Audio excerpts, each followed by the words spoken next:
എല്ലാവർക്കും നമസ്കാരം. പുതിയൊരു ക്ലാസ്സാണ്. ഇന്നത്തെ ക്ലാസ്സിൽ നമ്മൾ ചർച്ച ചെയ്യുന്നത് 42ാം ഭരണഘടനാ ഭേദഗതിയെ പറ്റിയിട്ടാണ്. 42ാം ഭരണഘടനാ ഭേദഗതി 1976 42ാം ഭരണഘടനാ ഭേദഗതി നടക്കുന്നത്. അപ്പോൾ 42ാം ഭരണഘടനാ ഭേദഗതി ഏത് വർഷം നടന്നു എന്ന് ചോദിച്ചാൽ 1976.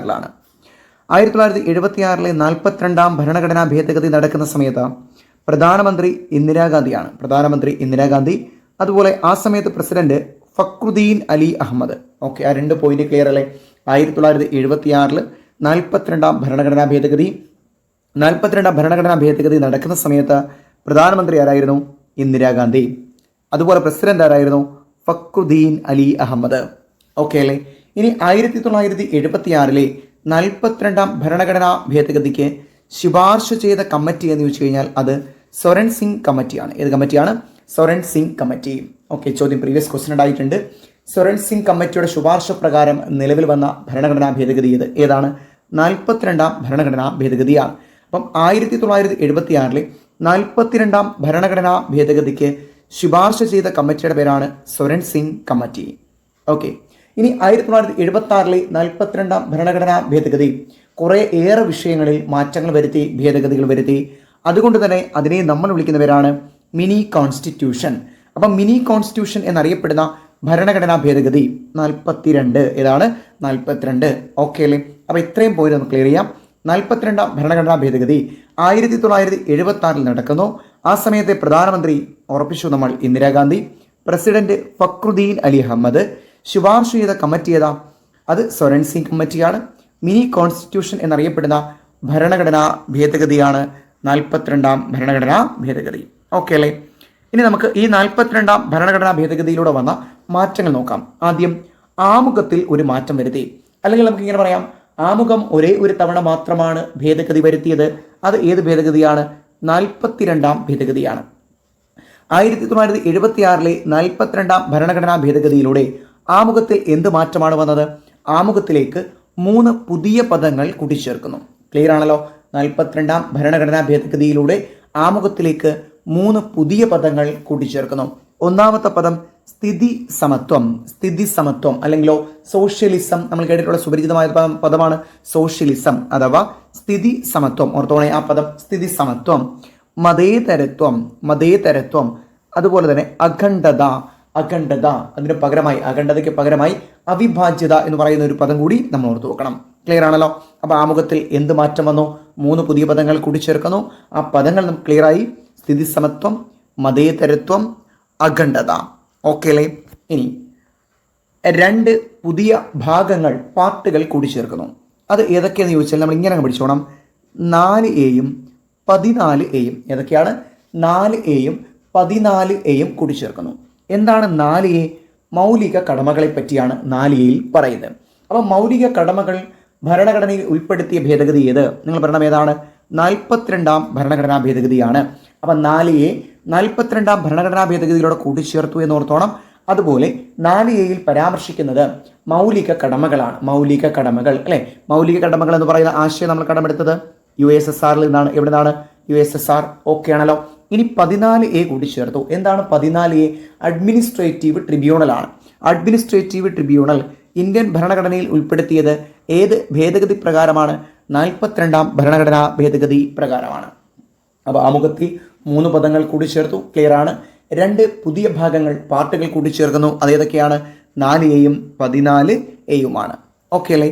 4A മൗലിക കടമകളും 14A എന്ന് പറയുന്നത് അഡ്മിനിസ്ട്രേറ്റീവ് ട്രിബ്യൂണലും. ഓക്കെ, അടുത്ത നമ്മൾ നോക്കുന്നത്, അടുത്ത മാറ്റം വന്നത് ഭാഗം 7 മാറ്റം വരുന്നത്. ഷെഡ്യൂൾ പട്ടിക 7 മാറ്റം വന്നത്. എന്താണ് പട്ടിക 7 പരാമർശിക്കുന്നത്? ലിസ്റ്റുകളെ പറ്റിയിട്ടാണ്. ലിസ്റ്റ്. ഓക്കെ, ലിസ്റ്റ് അതായത് union list, state list, concurrent list. Okay, എന്താണ് യൂണിയൻ ലിസ്റ്റ്? കേന്ദ്രത്തിന് നിയമനിർമ്മാണം നടത്താവുന്ന വിഷയങ്ങൾ. അതുപോലെ സ്റ്റേറ്റ് ലിസ്റ്റ് സംസ്ഥാനത്തിന്, കൺകറന്റ് ലിസ്റ്റ് 2 പേർക്കും പറ്റുന്നത്. ഓക്കെ ആണല്ലോ? ഇവിടെ വന്ന മാറ്റം, സ്റ്റേറ്റ് ലിസ്റ്റിൽ ഉണ്ടായിരുന്ന 5 വിഷയങ്ങളെ കൺകറന്റ് ലിസ്റ്റിലേക്ക് മാറ്റുന്നു. ഓക്കെ ആണല്ലോ? സ്റ്റേറ്റ് ലിസ്റ്റിൽ നിന്ന് 5 വിഷയങ്ങളെ 42ാം ഭരണഘടനാ ഭേദഗതിയിലൂടെ കൺകറന്റ് ലിസ്റ്റിലേക്ക് മാറ്റുന്നു. അപ്പോൾ നമ്മൾ ഏതൊക്കെ വിഷയങ്ങളാണ് പഠിക്കേണ്ടത്? ഒന്നാമത്തെ വിഷയം വളരെ പ്രധാനപ്പെട്ടത് വിദ്യാഭ്യാസം. ഏതാണ്? വിദ്യാഭ്യാസം. 2 അളവ് തൂക്ക സമ്പ്രദായമാണ്. രണ്ടാമത്തേതാണ് അളവ് തൂക്ക സമ്പ്രദായം. അപ്പോൾ രണ്ടും പഠിച്ചോണം. വിദ്യാഭ്യാസം, അളവ് തൂക്ക സമ്പ്രദായം. മൂന്നാമത്തത് വനം. വനം സ്റ്റേറ്റ് ലിസ്റ്റിൽ നിന്ന് എവിടേക്ക് മാറ്റുന്നു? കൺകറന്റ് ലിസ്റ്റിലേക്ക് മാറ്റുന്നു. അടുത്തത് വന്യജീവികളുടെയും പക്ഷികളുടെയും സംരക്ഷണം. അപ്പോൾ വനവും അതിനോടൊപ്പം തന്നെ ചേർത്ത് അടുത്തൊരു സബ്ജക്റ്റ് അങ്ങ് പഠിച്ചോണം. വന്യജീവികളുടെയും പക്ഷികളുടെയും സംരക്ഷണം. അടുത്ത കോടതികളിലെ ഭരണ സമ്പ്രദായം. കോടതികളിലെ ഭരണ സമ്പ്രദായം അത് ആ ഒരു വിഷയം നമ്മൾ പഠിക്കുമ്പോൾ തന്നെ ഓർത്തോണം. സുപ്രീം കോടതിയും ഹൈക്കോടതിയും ഇതിൽ വരില്ല. സുപ്രീം കോടതി, ഹൈക്കോടതി എന്നിവ ഒഴികെയുള്ള കോടതികളിലെ ഭരണ സമ്പ്രദായം കൺകറന്റ് ലിസ്റ്റിലേക്ക് മാറ്റുന്നു. ഏത് ഭേദഗതിയിലൂടെ? 42ാം ഭരണഘടനാ ഭേദഗതി. അപ്പോൾ ആ ഭാഗം ഒന്ന് ക്ലിയർ ചെയ്തേ. 1976 42ാം ഭരണഘടനാ ഭേദഗതിയിലൂടെ 5 വിഷയങ്ങളെ സ്റ്റേറ്റ് ലിസ്റ്റിൽ നിന്ന് കൺകറന്റ് ലിസ്റ്റിലേക്ക് മാറ്റുന്നു. ആ വിഷയങ്ങൾ വിദ്യാഭ്യാസം, അളവ് തൂക്ക സമ്പ്രദായം, വനം, വന്യജീവികളുടെയും പക്ഷികളുടെയും സംരക്ഷണം, കോടതികളിലെ ഭരണ സമ്പ്രദായം. അവിടെ ക്ലിയർ ആയി ഓർത്തോണം. സുപ്രീം കോടതിയും ഹൈക്കോടതിയും ഒഴികെയുള്ള കോടതികളാണ്. ഓക്കെയാണ് അത്രയും പോയിന്റ്. അടുത്തത് നിർദ്ദേശക തത്വങ്ങളിൽ ഒരു 3 ആർട്ടിക്കിളുകൾ കൂട്ടിച്ചേർക്കുന്നു. ഏതൊക്കെയാണെന്ന് പറയട്ടെ. 39A, 43A, 48A. പഠിക്കാൻ എളുപ്പം. 39A, 43A, 48A. 3 ആർട്ടിക്കിൾ സെറ്റല്ലേ? നിർദ്ദേശക തത്വങ്ങളിലേക്ക് 42ാം ഭരണഘടനാ ഭേദഗതിയിലൂടെ കൂട്ടിച്ചേർത്ത 3 ആർട്ടിക്കിൾ 39A, 43A, 48A. ഇനി ഓരോ ആർട്ടിക്കിളും എന്താണെന്ന് നോക്കാം. 39A എന്ന് പറയുന്നത് സൗജന്യ നിയമ സഹായമാണ്. സൗജന്യ നിയമസഹായം. അപ്പോൾ ആർട്ടിക്കിൾ 31 എന്താണ്? സൗജന്യ നിയമ സഹായമാണ്. സൗജന്യ നിയമസഹായം. ക്ലിയർ ആണല്ലോ.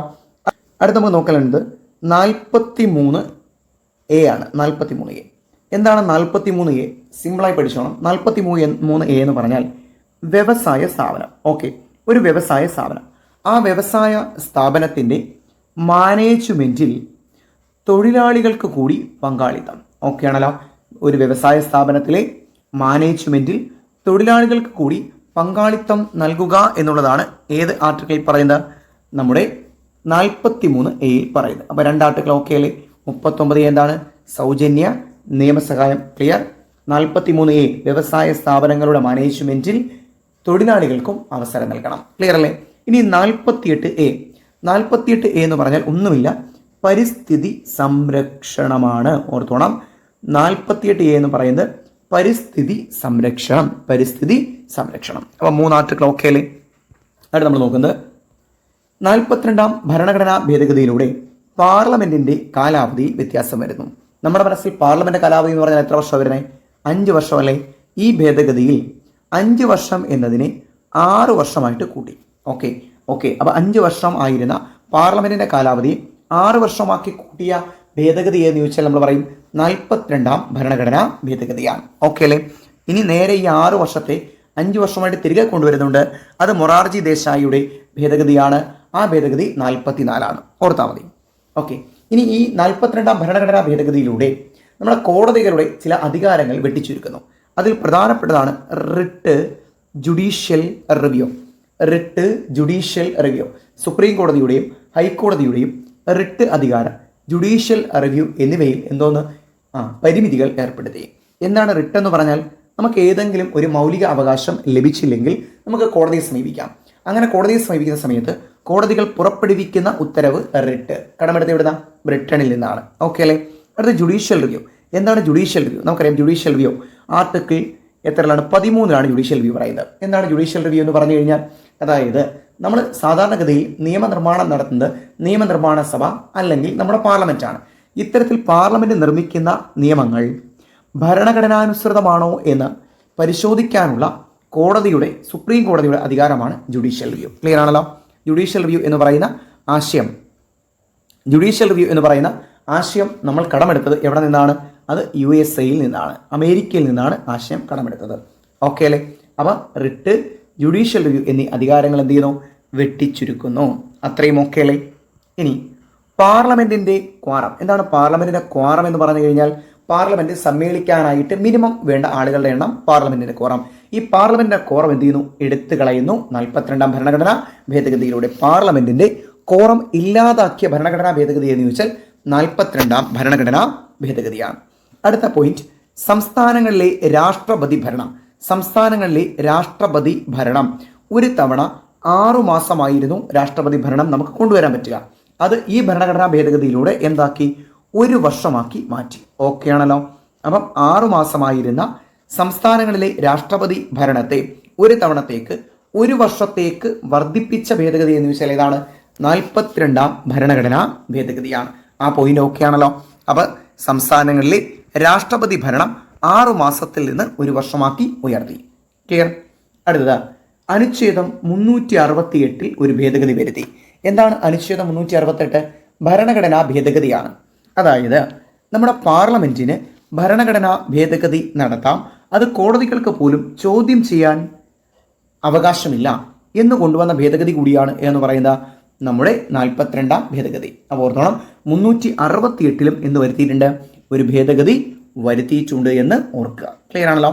അടുത്തത്, അഖിലേന്ത്യാ ജുഡീഷ്യൽ സർവീസ് നിലവിൽ വരാൻ കാരണമായ ഭേദഗതി. അഖിലേന്ത്യാ ജുഡീഷ്യൽ സർവീസ് നിലവിൽ വരാൻ കാരണമായ ഭരണഘടനാ ഭേദഗതി 1976 42ാം ഭേദഗതിയാണ്. ഓക്കെ ആണല്ലോ. ഇനി 31D 32A എന്നീ 2 ആർട്ടിക്കിളുകൾ കൂടി ചേർന്നു. ഈ ആർട്ടിക്കിൾ എവിടെ വരിക? നമ്മുടെ മൗലിക അവകാശങ്ങൾ. 31D 32A എന്നീ ആർട്ടിക്കിളുകൾ കൂട്ടിച്ചേർത്തു. ഈ ആർട്ടിക്കിൾ എന്താണ്? ആന്റി നാഷണൽ ആക്ടിവിറ്റീസിനെ പറ്റി പരാമർശിക്കുന്ന ആർട്ടിക്കിളുകളാണ് 31Dയും 32Aയും. ഓക്കെ അല്ലേ? വളരെ പ്രധാനപ്പെട്ടതാണ്. ഇത്രയുമാണ് നമ്മുടെ മിനി കോൺസ്റ്റിറ്റ്യൂഷൻ അറിയപ്പെടുന്ന 1976 42ാം ഭരണഘടനാ ഭേദഗതി. മനസ്സിലായി? നിങ്ങൾ ജസ്റ്റ് ഒന്ന് ഓർത്തോളം. ആമുഖത്തിൽ മാറ്റം വരുന്നു. ഓക്കെയാണ്. 4Aയും 14Aയും കൂട്ടിച്ചേർക്കുന്നു. ലിസ്റ്റുകൾ സ്റ്റേറ്റ് ലിസ്റ്റിൽ നിന്ന് കൺകറൻസിലേക്ക് വിഷയങ്ങളെ മാറ്റുന്നു. നിർദ്ദേശക തത്വങ്ങളിലേക്ക് പുതിയ ആർട്ടിക്കിളുകളായ 39Aയും 43Aയും 48Aയും കൂട്ടിച്ചേർക്കുന്നു. പാർലമെന്റിന്റെ കാലാവധി 5 വർഷത്തിൽ നിന്ന് 6 വർഷമാക്കുന്നു. കോടതികളുടെ റിട്ട് അധികാരം, ജുഡീഷ്യൽ റിവ്യൂ എന്നിവയിൽ പരിമിതികൾ ഏർപ്പെടുത്തുന്നു. പാർലമെന്റിന്റെ ക്വാറം എടുത്തു കളയുന്നു. സംസ്ഥാനങ്ങളിലെ രാഷ്ട്രപതി ഭരണം ഒരു പ്രാവശ്യം 6 മാസത്തിൽ നിന്ന് 1 വർഷമാക്കി ഉയർത്തുന്നു. അനുച്ഛേദം 368 ഒരു ഭേദഗതി വരുത്തുന്നു. പാർലമെന്റിന് ഭരണഘടനാ ഭേദഗതി വരുത്താമെന്നും ഇത് കോടതികൾക്ക് പോലും ചോദ്യം ചെയ്യാൻ സാധിക്കില്ല എന്നും 368 ഒരു ഭേദഗതി കൊണ്ടുവരുന്നു. അഖിലേന്ത്യാ ജുഡീഷ്യൽ സർവീസ് നിലവിൽ വരാൻ കാരണമായ ഭേദഗതിയാണ് 31Dയും 32Aയും കൂട്ടിച്ചേർക്കാൻ കാരണമായ ഭേദഗതി ആണ്.